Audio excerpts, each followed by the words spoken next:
Happy New Year, folks! So for my New Year's resolution, it's actually to take better care of my guitars, which is something I don't do well at all. So today we're going to look at getting a setup. Now, what is a setup? What does it entail? Does it make any difference to your guitars? Let's find out.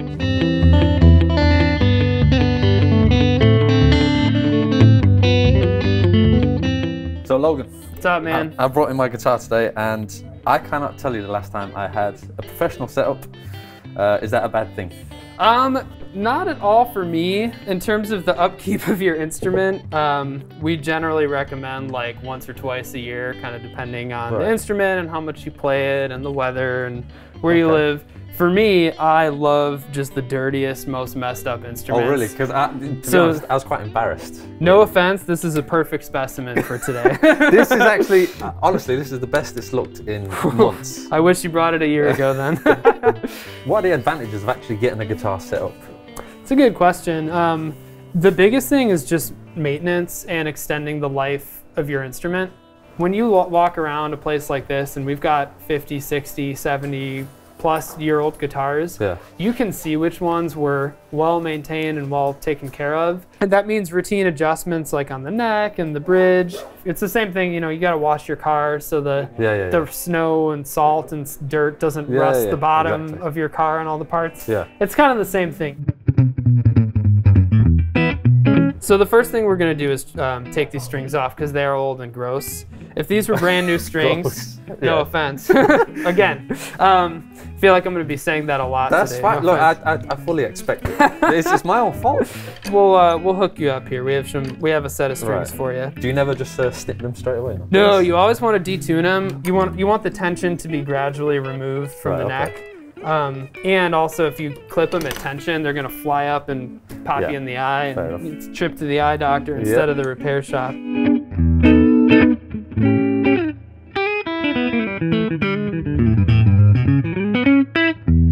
If you needed it, I would polish these frets. They look pretty good to me.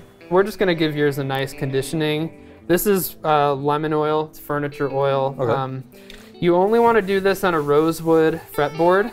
If a guitar has a maple fingerboard or anything with a coat of lacquer or finish on it, you do not want to do this because the oil is just going to sit there. It's not actually going to soak into the wood. This is where we clean what I like to call the nether regions. If you look in here, in between the tuning pegs, there's just crap. There's dust and dirt. Under the strings, between the pickups, under the bridge, just everywhere.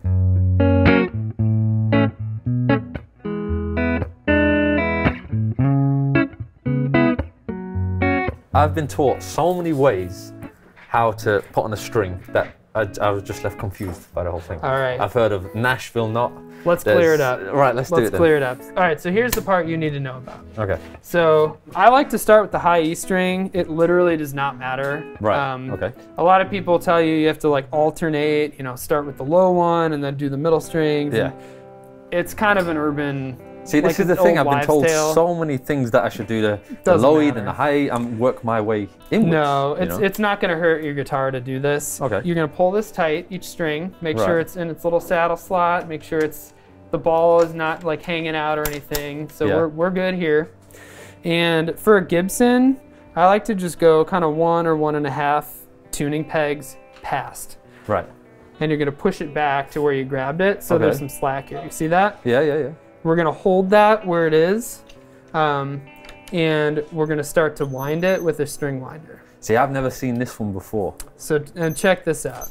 You're going to do, the first wrap is going to go over the string, and then the rest are going to go under. First wrap over, and I like to bend this up so it gets out of the way. And we're just going to, all the wraps are going downwards, because you want there to be as great of an angle down from the nut slot to the tuning peg as possible.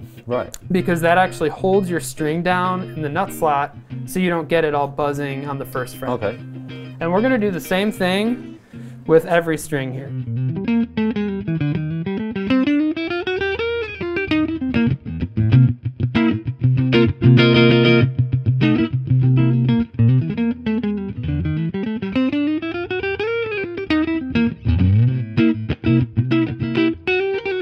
see, I would never even attempt this. Never. It's all good. I'm going to show you how minor of an adjustment this actually needs. So when I sight this neck, it actually looks pretty decent, but there's just a little bit of relief, which means half pipe as opposed to like arch. You'll want to tighten it because that's going to straighten the neck out. And the opposite is true. If you have back bow where you have the arch, you'll want to actually loosen it because your neck's a little too tight. Okay. I like to do like a quarter turn at a time, so you can make it a little loose. You can tighten it a bit. Again, if you're not comfortable with this, leave it to the tech. If you're just messing with this at home, it will undo the rest of the setup. So basically, you got to know what you're doing. Exactly. Right. You got to know what you're doing.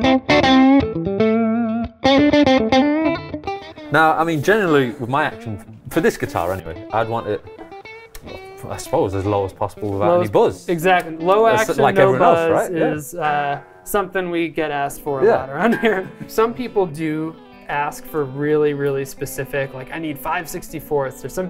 One time somebody asked me, they're like, now I want it to be like, I don't mean a quarter of an inch, like a literal quarter, like the coin. They're like, I want a quarter at the 12th fret on the bass side, and a dime or a penny on the 12th, and they wanted me to stick a coin under the string, and that's like a super old school way. I hope that guy's actually gonna watch this. Yeah. Hey, that was me, man. I hope so too. We always measure at the 12th fret, and you fret the 1st fret. Okay. So I'm looking at this. We are just a little bit low, so I'm gonna take it up just a little bit. And now that looks pretty good. We're at 2:30 seconds. A little low here as well. And now I'm gonna show you the tech riff. You ready? Oh, here we go. Good.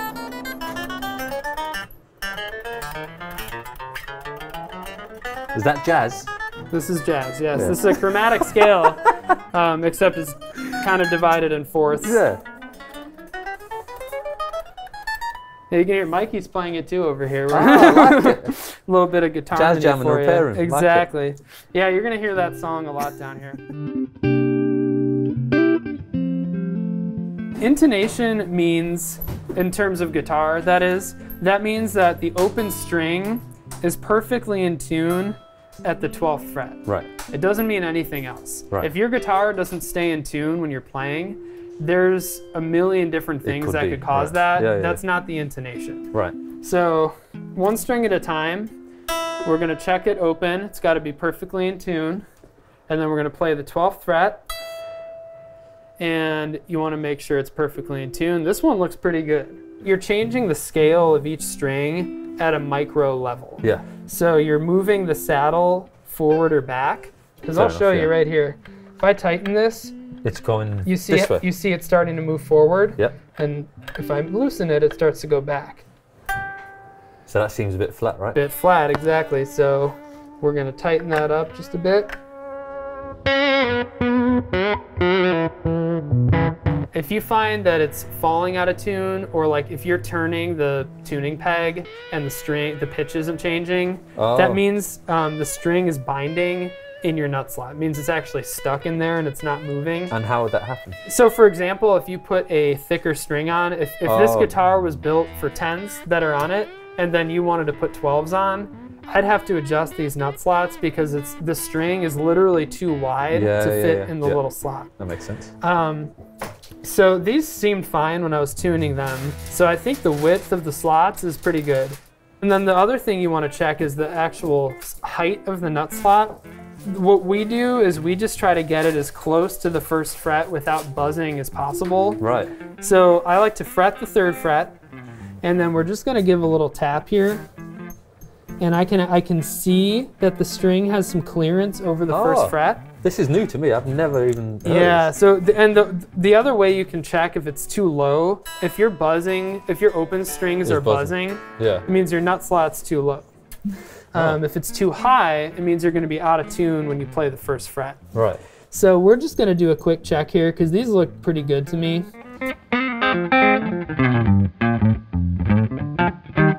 Before I even, adjust anything, I just want to make sure that the strings aren't actually sitting on top of the pickups. Yeah. and I want to make sure the pickups are balanced. So I'll ring out a chord on the bridge, check the neck.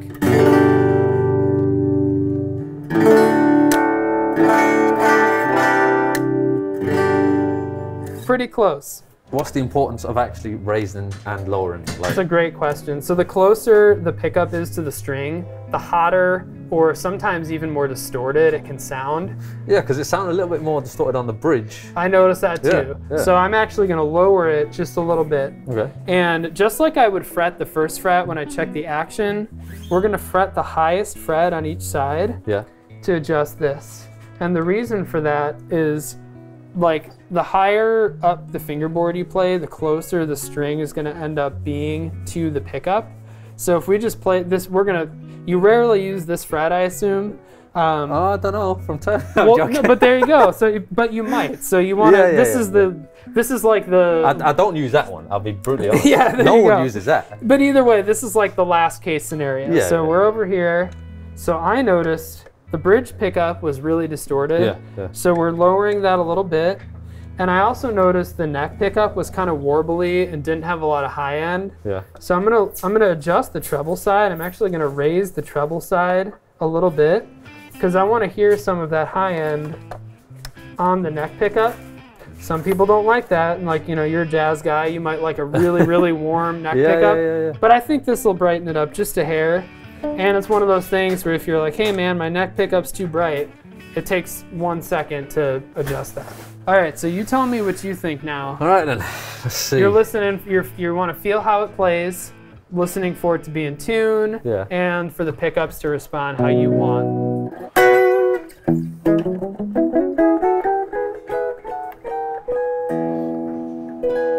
Feels good to me. Yeah, it sounds great.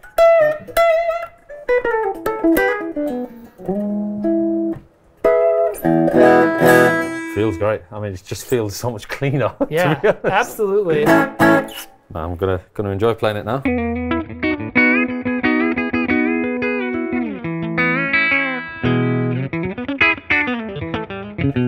And that's all good, my friend. Do you have any other questions for me? So I'll see you in 6 months. Sounds good.